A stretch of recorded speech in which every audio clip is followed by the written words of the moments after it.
भाजपचे नेते हर्षवर्धन पाटील यांनी राष्ट्रवादीचे नेते उपमुख्यमंत्री अजित पवार यांच्यावर अप्रत्यक्ष निशाणा साधलाय।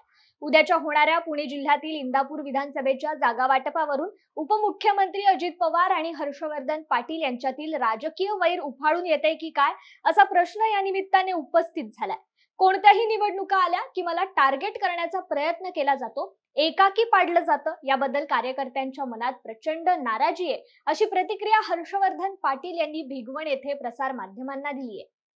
ही गोष्ट खरी आहे की कुठल्याही निवडणुका आले की बरीच लोक आणि काही यंत्रणा ही जाणीवपूर्वक मला टार्गेट करण्याचा प्रयत्न करतात आणि आज एकाकी पाडण्याचा प्रयत्न केला जातो।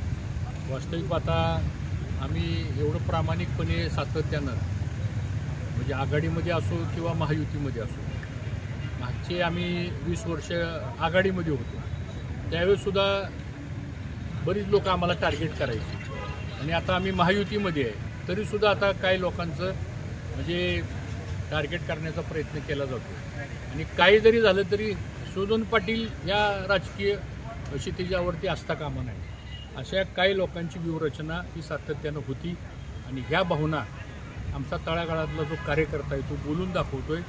मला पण ते त्या ठिकाणी वास्तविक आता 1952 सालापासून जर बघितलं आम्ही ह्या मतदारसंघामध्ये आज 5-6 पिढ्या झाला आम्ही सर्वजण सगळे कार्यकर्ते गुन्ह्या गोविंदानं एक कुटुंब म्हणून आम्ही ह्या तालुक्यामध्ये काम करत असतो। जी नाळ जोडले गेलेली आहे सगळ्या सामान्य माणसाची आणि जो काही विकासाचा जी काही गोडदोड झाली आणि इंदापूर तालुका हा महाराष्ट्रामध्ये एक नावारूपाला आला, कर्तृत्वाच्या माध्यमातून हा तालुका पुढे नेला। या तालुक्यातल्या सर्व जाती धर्मांना आणि सगळ्या समाजाला आम्ही सातत्यानं बरोबर घेऊन जातो। कधी आमच्याकडून चुकीचं वागलं जात नाही, कधी आम्ही अपशब्द वापरत नाही, कधी आम्ही दादागिरी करत नाही, कधी आम्ही गुंडगिरी करत नाही, कधी आम्ही गैरमार्गानं कुठल्या गोष्टी करत नाही।